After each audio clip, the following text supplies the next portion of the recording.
I could go deeper within myself and then come out and express more. And the more I expressed out and allowed myself to get out of my own way, I would go back in and go deeper. And I was like, oh shit, this is the same thing. And this is when we talk about self-actualization. What if we created a life and a reality where we explored introspection and self-expression every day? What would happen? What's up, everybody? I'm your host, Patrick Cook. Welcome to Being.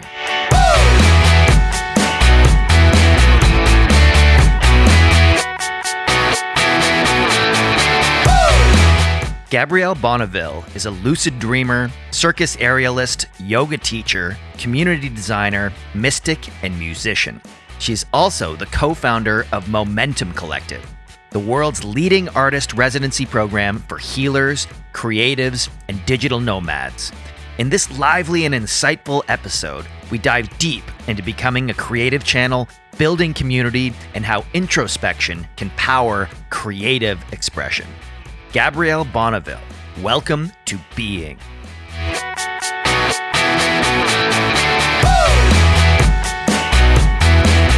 If you're enjoying the content, please do subscribe to the show and get a new episode delivered directly to your device every Friday. And as always, I love hearing from you. So please do rate and review the episode on Apple Podcasts, Stitcher, or whichever platform you prefer. Also, I'm proud to announce that the show is now available on YouTube. And you can follow us on our new Instagram page at Being with Patrick Cook. For show notes and more information, head on over to being-podcast.com. Now, on with the show.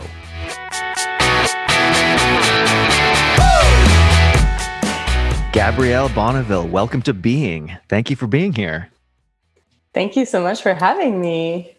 This is really exciting. So the first time we met, I believe, was in Bali about 2 years ago at an event called Unconventional Life, where you and your Momentom Collective were present and performing. And it was just an absolutely stunning performance. Just the energy that you and your tribe brought to the event was amazing. And it really struck me and stuck with me. So I'm so excited to have you on the show today.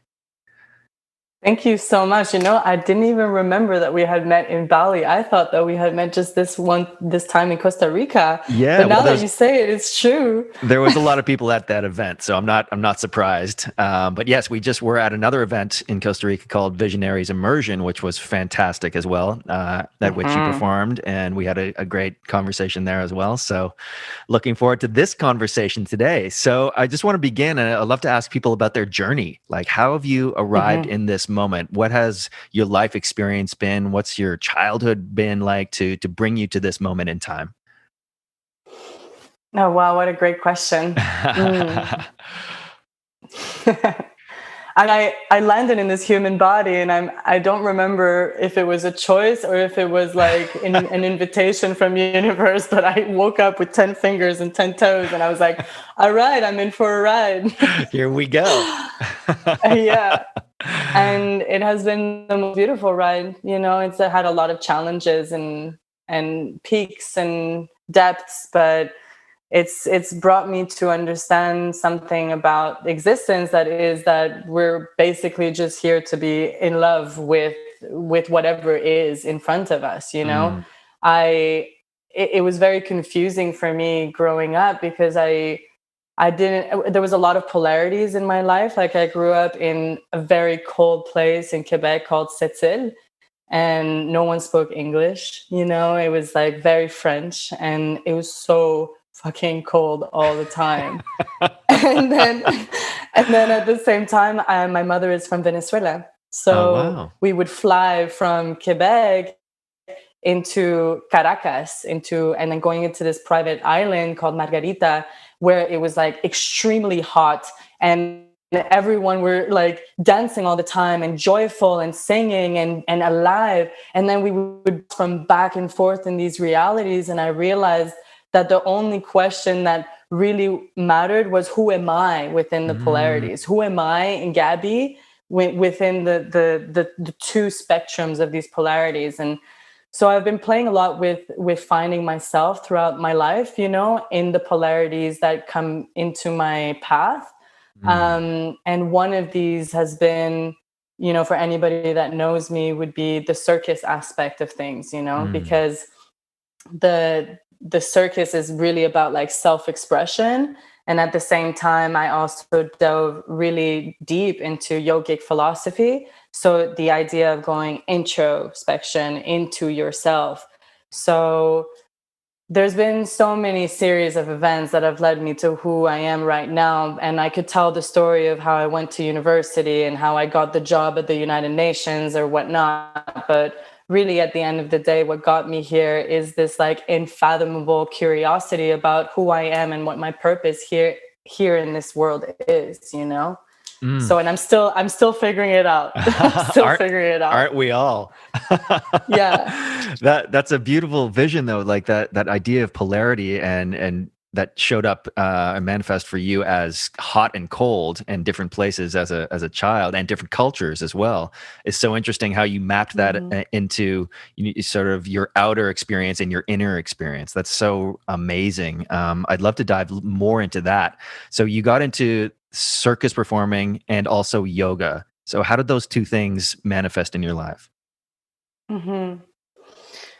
So the circus component came into my life when the political situation in Venezuela exploded, Mm, with a certain Hugo Chavez, where my family had to flee from Venezuela. mm, So my father, who had, the ability to help support financially the family to migrate from Venezuela, they had this open door to come into this wonderful country, mm. even if it's really cold and they might not Yeah. have been used to it.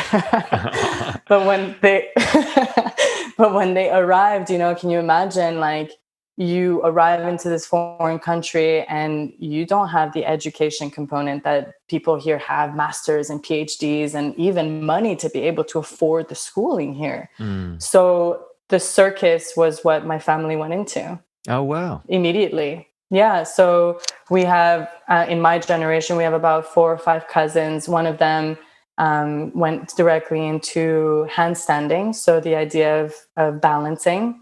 Mm, And for him, it was really about finding peace within himself in the movement of his life, of going from his home base, his culture, his family, to this foreign land. So he found balance through handstanding and inversions, and he started touring mm. all over Canada.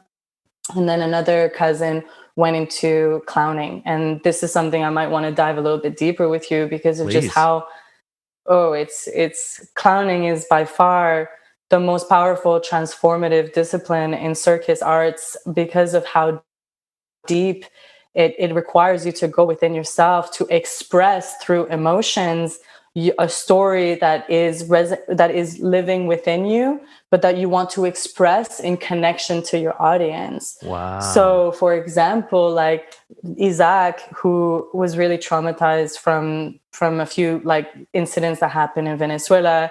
He had been kidnapped, for example, in a secuestro express, what they call in Venezuela. When he wanted to heal that trauma, he would create a story, a narrative that he would then display and perform through sacred clowning, and then be able to use really dark and deep and negative, dense energy, and use humor to heal his trauma, but also for other people to relate to an experience that they might not otherwise ever experience as these safe Canadians in their homes. Wow. So That just gave me chills hearing that story. I've never heard the art of clowning expressed like that. That's amazing. The fact that you can tune into that sort of dark negative energy and express it in a way that is healing for you, but also translates as entertainment for an audience, and inviting them through humor to tap into their own darkness to be healed. Right? exactly, but Wow. the word entertainment is, I think it's more about relating. It's Okay. about being able to say, like, this happened so we'll be able to relate through humor, and then we'll be able to navigate and dance through all of the different arrays of emotions that I have lived, and I'll take you in for the ride. But I've opened that gate through humor so that now you can come on the ride with me. And now we can be connected.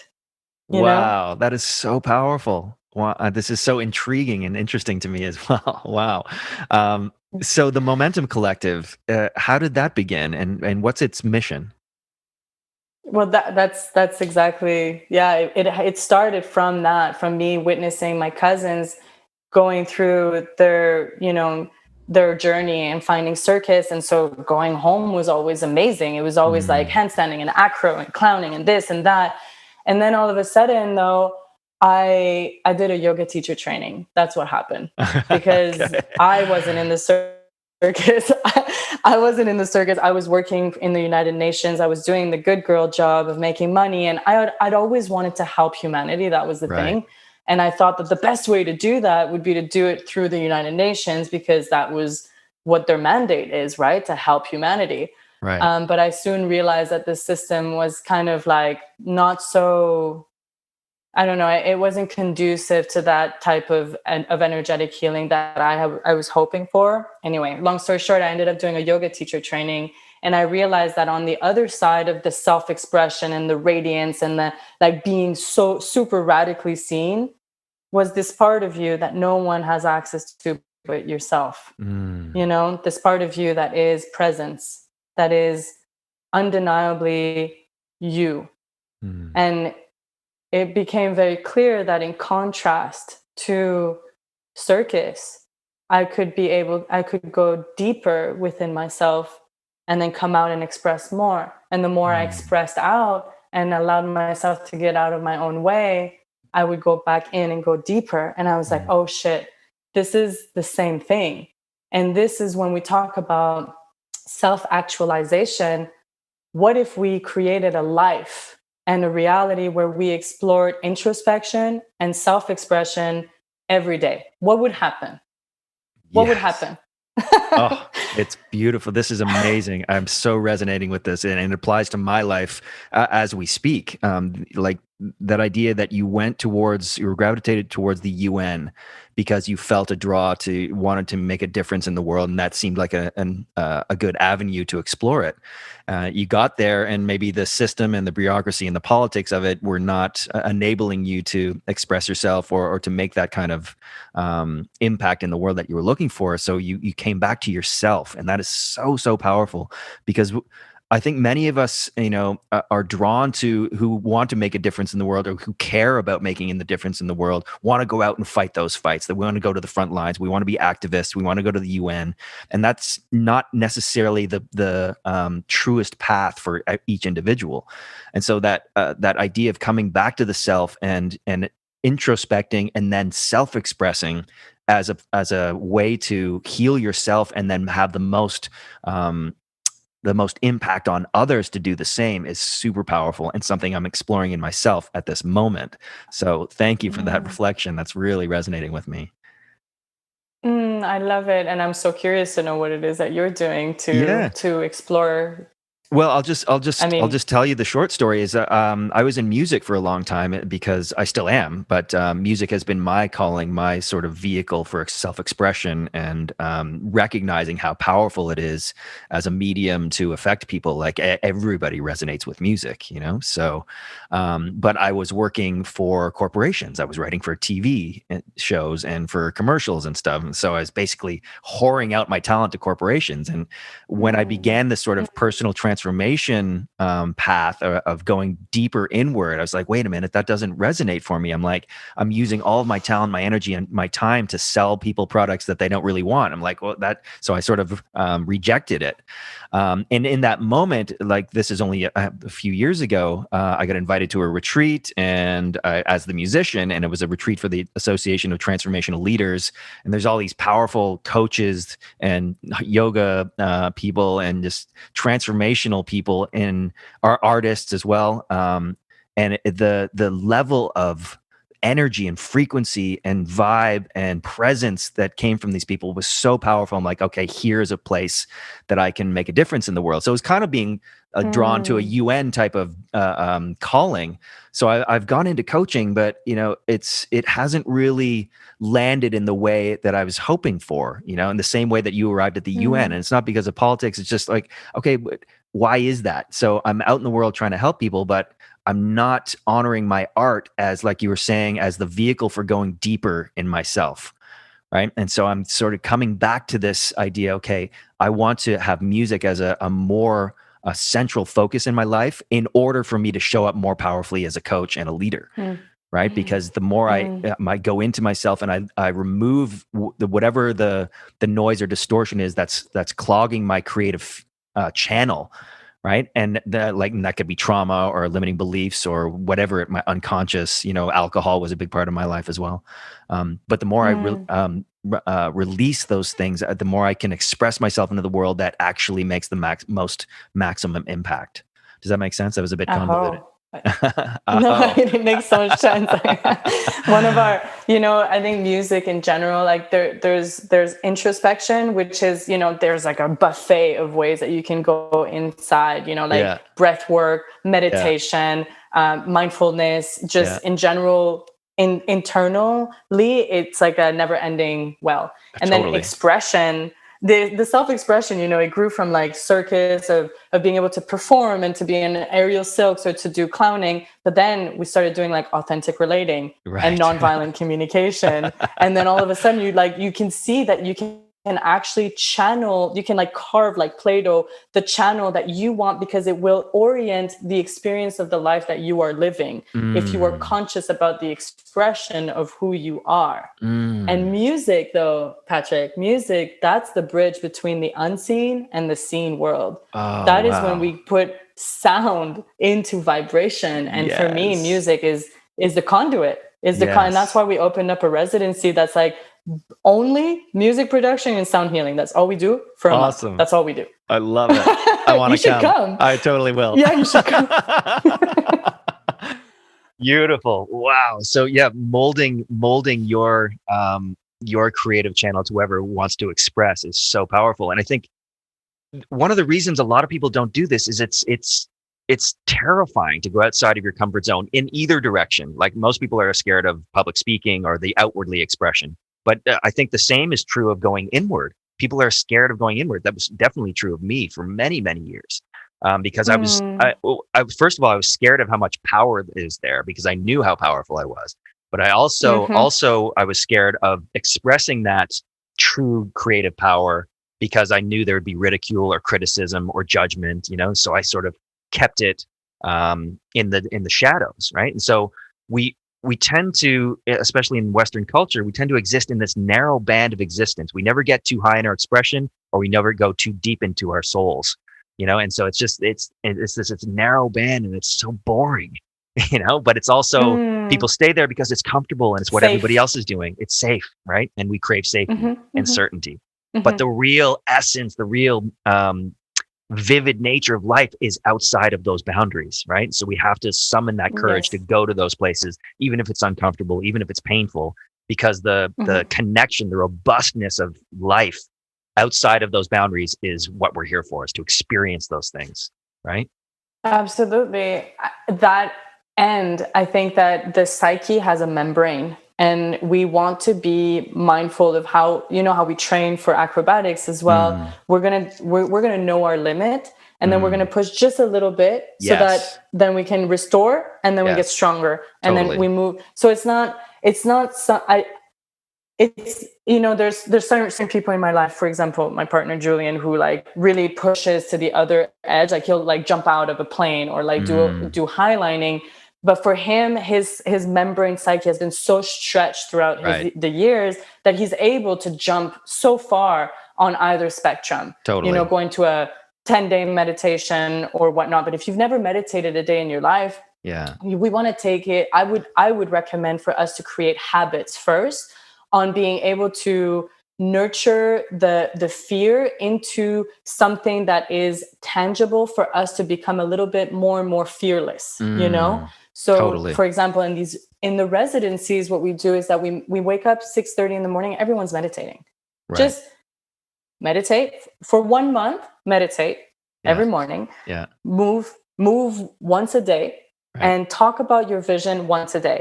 What happens if you do this every single day for 1 month? Then you create the habits in your life, and then you become the habits that before they used to be difficult. You could never conceive on doing something outside of your comfort zone. Yeah. But now that you've become habitually comfortable on just pushing that edge just a little bit more, that when it Yes. comes to doing those things that are really, really scary, then you've already trained yourself, because you are the culmination of your habits. Yes. So make sure to have good habits. That's it. That's all.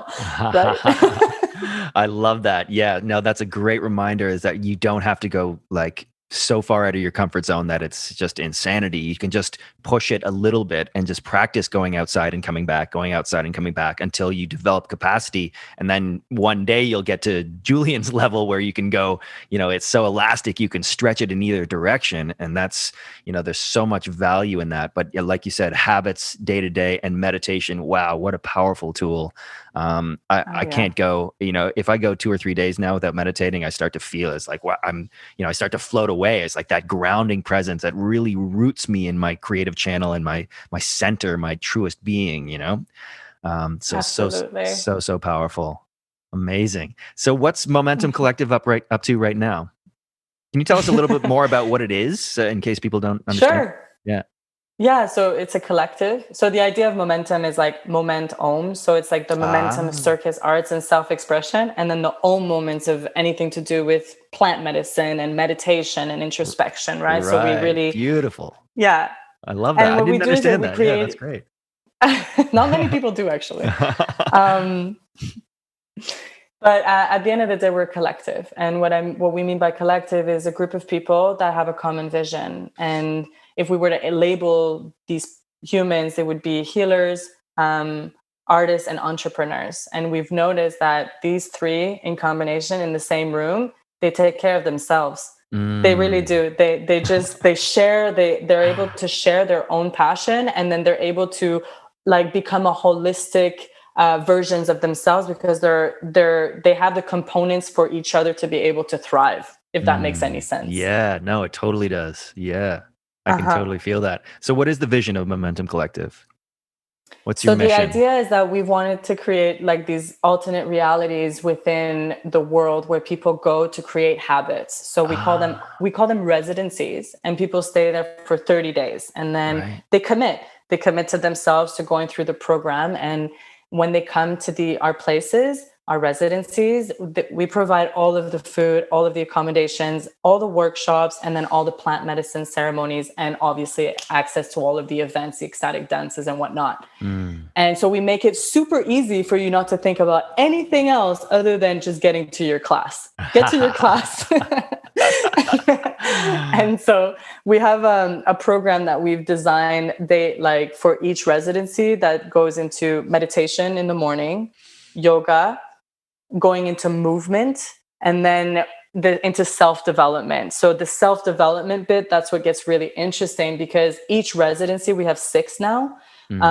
Each residency, the self-development component is a little bit different than the other. So for example, the one in Punta Mona that we do with Stephen, that one's on permaculture and sustainable living. So in the afternoons, we're learning about herbalism. We're learning about regenerative farming. We're learning about conscious communities. We're learning how to build communities. We're learning how to build in general.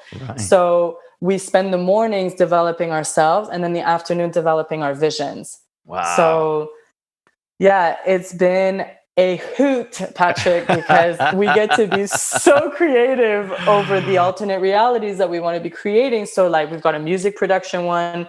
We have the sustainable living one. We have the one for choreography and performance. We have one in Portugal that's coming up that is called the Balance Residency. And that's everything to do with balancing the mind and the spirit. So it's like handstanding, acro, highlining. And then we're bringing in experts in Kabbalion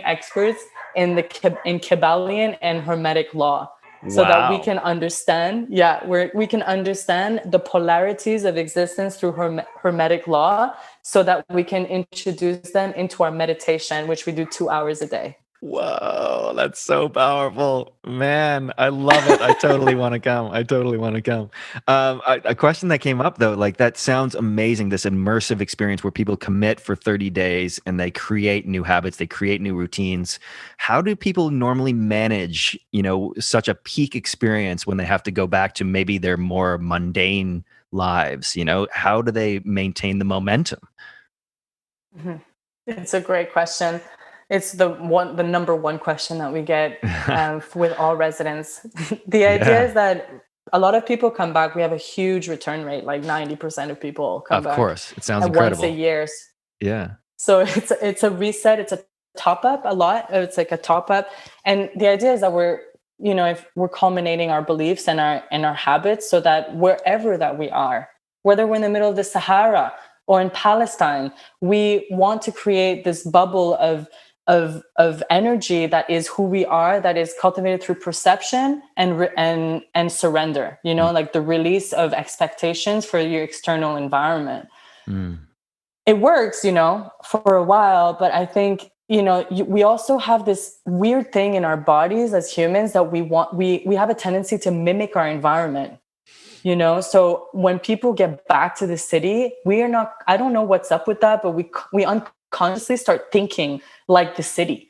It's like, and I don't know if this is a belief that I could eliminate, but I've noticed it. I've worked with thousands of humans or throughout my career with Momentum. And it seems like when we're in the jungle, there's a mindset that we mimic the jungle. When we're in the city, we mimic the city. So sometimes people just end up like really losing that mind, that work that they've done in Momentum, and then they want to come back, top up, and then go back to the city. Right. Which is really the next level of my creation for Momentum. Is that at this point I want to create a permanent community, a permanent location where people can be living there if they so choose for 1 to 6 to 12 months if they want to, because I do think that it is a downfall for us to be always renting out venues that aren't ours, Right. And at this point, we are ready. We are definitely ready, so that we don't have to always go back to the city. Yes. That we don't have to have that option as the only go-to, Right. Yeah. But I think that continuing to train in your passion, no matter where you are, is going to be a gift for yourself. Continuing to meditate, no matter if there's a storm going on. Totally. So meditation and passion are the two keys that I think no matter where you are outside of residency, this is your safe zone, Yes. No, totally. I think you nailed it right there at the end. You can still be cultivating that inner world regardless of what your external circumstances are, right? And that is so powerful. So when people do go back to the city, maintaining that introspection and the cultivation of your inner world is so important. But I agree with you. We do take on the energy of our environment. Whether that's the question that came up for me, though, is whether that's like a learned pattern from living there in the past that you just slip back into, or are you actually picking up on an energy that's present in the field of other people in the city itself, or vice versa in the jungle? That's an interesting question. I think it's probably a little bit of both. There's some old patterns that you pick up on, but there's also the energy of the jungle or the energy of the city, which are totally different. Yeah, absolutely. And I do think that as energy beings living in close quarters, we do tap into the morphogenetic field, that there is this collective consciousness that happens when many people are in the same place. I think we have a morphogenetic field for the planet. We have a morphogenetic field for our community. We have a morphogenetic field for our family. So I think for me, it's also that's where we really dive into community and why community is so important, because if we are the combination of the 5 people we hang out with the most, you've heard that saying. Of course. It's an interesting belief. I think it's a true one. It does resonate in truth for me. So who are you hanging out with? Yeah. Who are you hanging out with? Who are you sharing opinions with and taking on opinions and So at the end of the day, you want to be surrounding yourself with people who inspire that higher self within you. Totally. And that's where in the city, it's like it gets really lost. You're with a million people. So you're like, where are my people? Yes. Where are my people? Yes. I think you're totally right. And in general, we need to be moving back to more tribal living, more connection with nature, more community, because that's how we evolved for hundreds of thousands of years before we started this whole civilization experiment, right? And that's not going so well. So something has to change, and that's one of the big reasons I'm going to retreats like the one we were just at. There's this sense of community that you feel when you're actually with people for a number of days, not just a fleeting superficial experience, and you really connect with them like on a deep level. Like you're doing it's not just like a business conference where you're just like shaking hands and exchanging business cards. It's no, like you're looking in people's eyes, you're feeling their energy. That is so powerful. You're dancing together, you're meditating together, and like feeling the energy of that container is so powerful. And like you said, it's the future of humanity in community, like with each other and with nature, because we've lost our connection to nature as well. Mankind is just like, oh, we're above nature, we can just exploit it for resources and turn it into trash basically, and that's not working out for us either. So so some of the biggest problems on earth, I think, stem from our disconnection from ourselves, from our community, and from nature. Going into that ego mind where there's a disconnection between our community and our connection with nature. So powerful, the work you're doing. We are in extraordinary times and facing unprecedented challenges. Never in history have we been so connected yet so divided at the same time. Now more than ever, there's a fundamental need and desire for us to come together in community and collaboration, to experience real and authentic connection with our fellow human beings, to be part of a tribe of people who are doing the challenging work of making sense of the world and their place in it, to have a safe place to be vulnerable and get the support we so desperately seek as we navigate the complexity of modern life. This is why I've created The Chrysalis, an exclusive online community for people who are doing the deep work of personal development, of awakening, of healing, of peeling back the layers of conditioning and unconscious programming and unleashing their full creative expression through the discovery of their life's purpose. This is for the people who have the courage to say yes to life and to becoming the best version of themselves for their own benefit and for the benefit of all. This private membership group will be hosted away from the prying eyes and ears of the big tech platforms and will feature live group coaching calls, exclusive content and trainings, plus guest speakers, workshops, and more. At its essence, The Chrysalis is about coming together in a thriving community with the shared intention of co-creating the future that we all want to live in.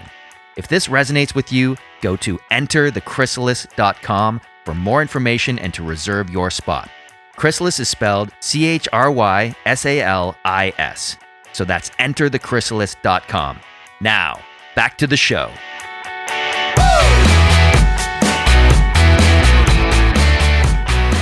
So just tell me a little bit more about the community that you're envisioning. When is that getting going? Like, are you building it now? What's going on? So the main ingredients that are non-negotiable are rich soil so that we can grow our own food. Thank you, Punta Mona, for teaching us all of that. We're also vegan and vegetarian communities, so we love the idea of health. So how can we have the most amount of nutrition and intention in our food? So rich soil, clean water. I want to drink water from a waterfall if I so choose to every single morning. Totally. Totally. And good air. So I think that the idea would be to have, we're actually thinking about having 2 permanent locations. One is in Ometepe. It's on a volcanic island. You know it, eh? Have you heard of Nicaragua, right? It's an island in an infinity shape. It has 2 volcanoes, one masculine, one feminine. And it's apparently the Mayans used to go there from Mexico and Guatemala to go and do some of their deepest rituals there. Nobody really knows why, you know? So there's this anyway, so we've been there for a few years on this island, and we want to have a small home base there so that we can start kind of experimenting how to do the construction that we have in mind, which I'll get into in a second. But the second one is obviously Costa Rica. You've been there. Costa Rica's got something, eh? It's like, wow.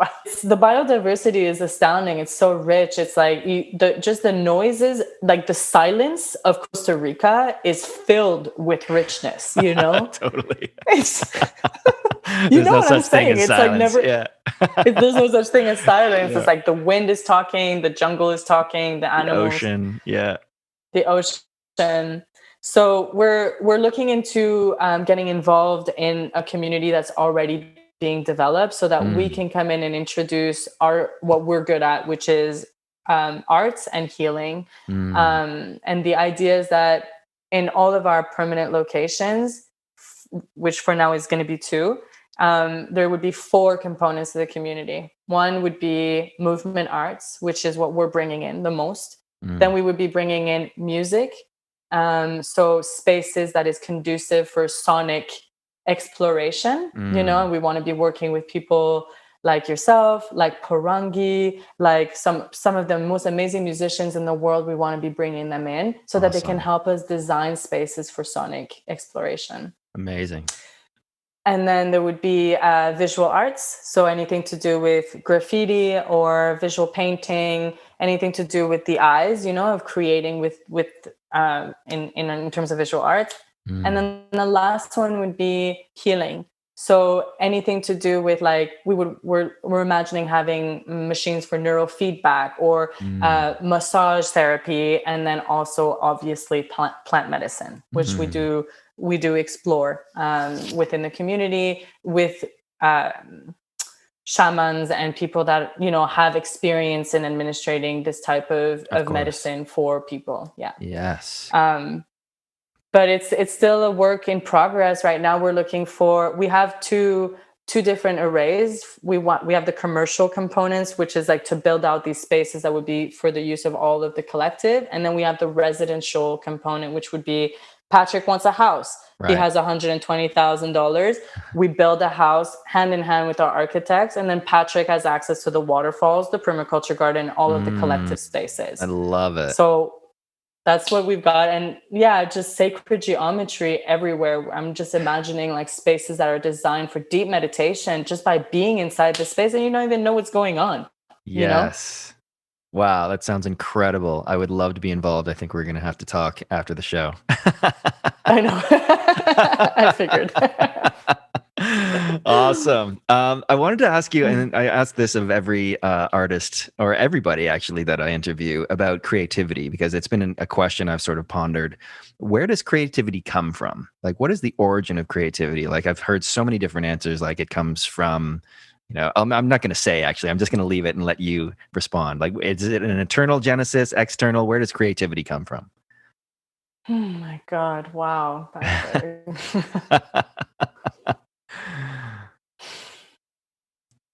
You know, I think subconsciously we're always creating anyway. It's not something that we actually have control over. We are creative beings. Yes. In every single moment, there's an infinity of choices. There's choice right now with the words that I use and the intonation that I use and the way that I look at you. Yes. In every moment, there's an infinite amount of option.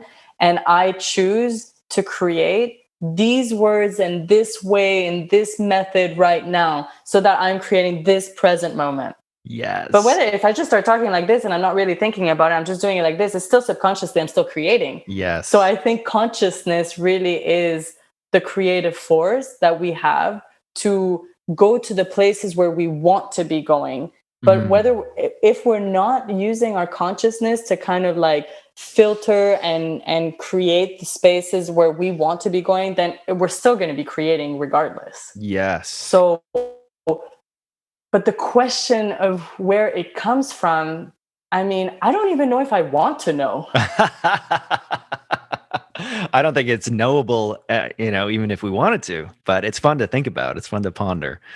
It is. It is a nice sensation to think that where would it come from? But at the end of the day, I don't know if I'm meant to know this right now. And I'm totally okay with it because it means I'm just like a kid playing in this playground and Yeah. I'm just exploring, you know? Totally.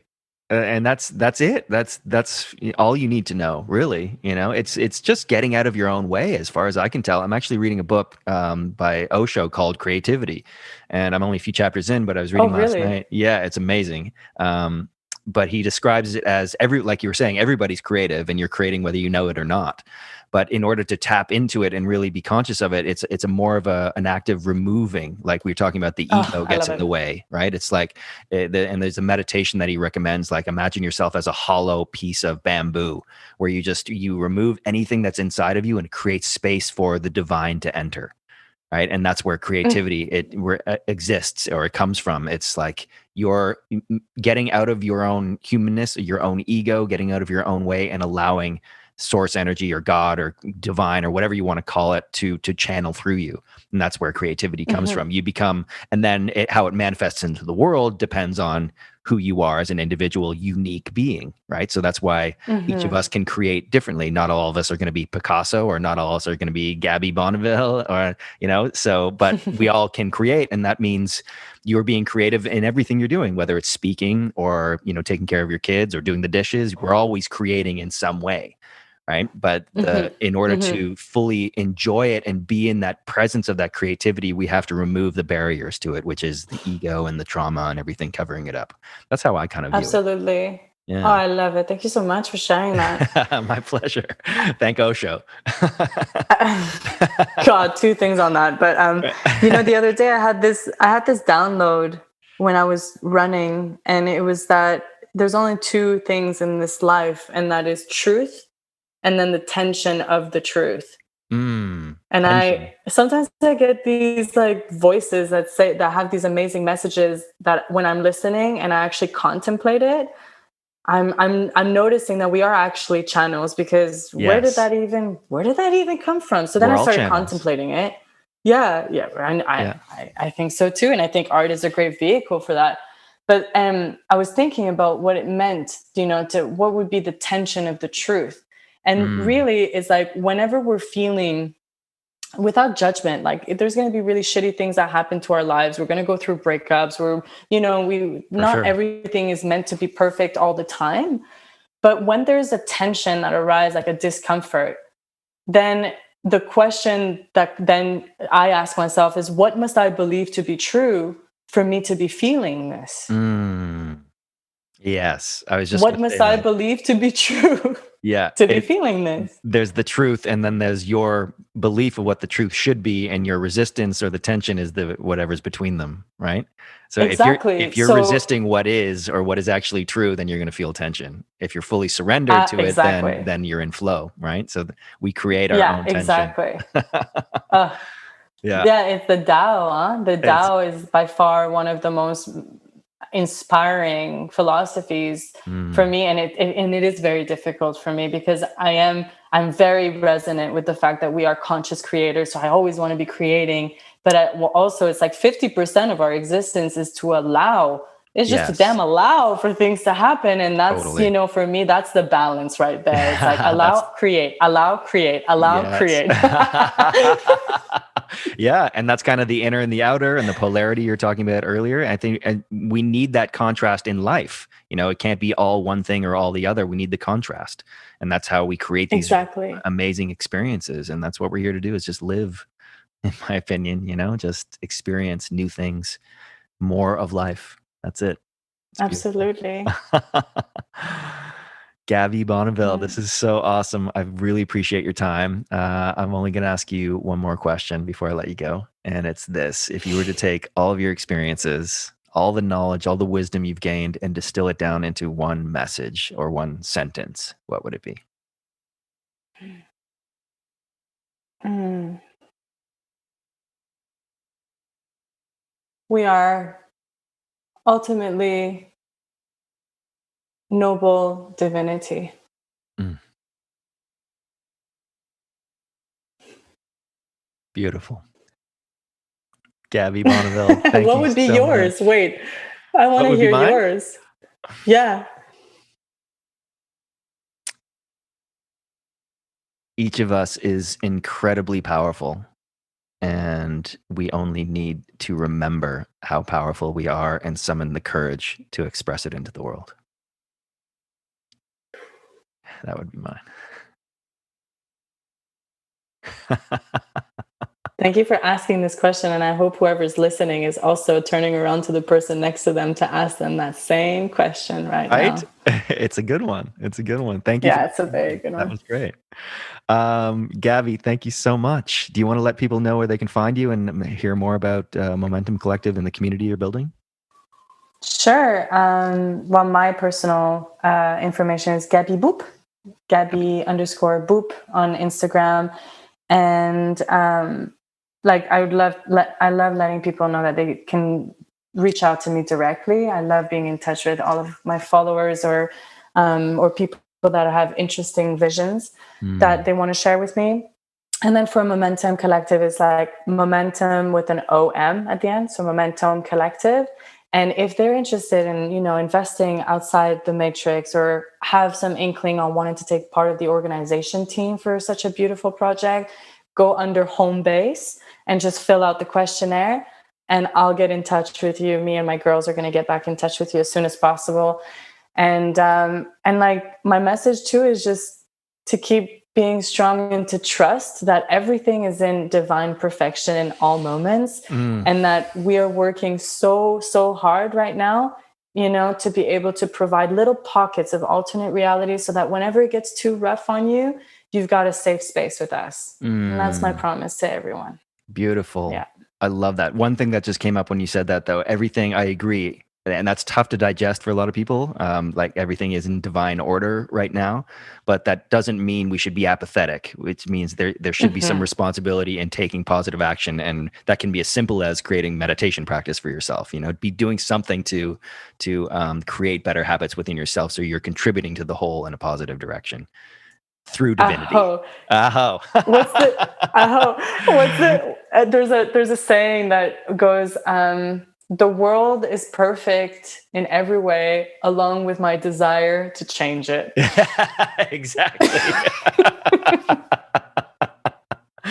Boom. That's it. Perfect. Gaby Bonneville, This has been super fun. Thank you so much. Thank you so much, Patrick, for everything that you do and for these amazing conversations. Yes. Yeah, thank you. My pleasure. All right. We'll talk to you real soon. Bye. Yes. Ciao. Hey everyone, thanks for tuning in. And if you enjoyed the show, please do subscribe, rate, and review. For more information and show notes, head on over to being-podcast.com. And if you're ready to make massive changes in your life and looking for the support and accountability to make it happen, I'm currently accepting applications for my private one-to-one coaching. You can send an email to patrick@patrickcookcoaching.com. We'll see you next time. And remember, life is now. Live your being.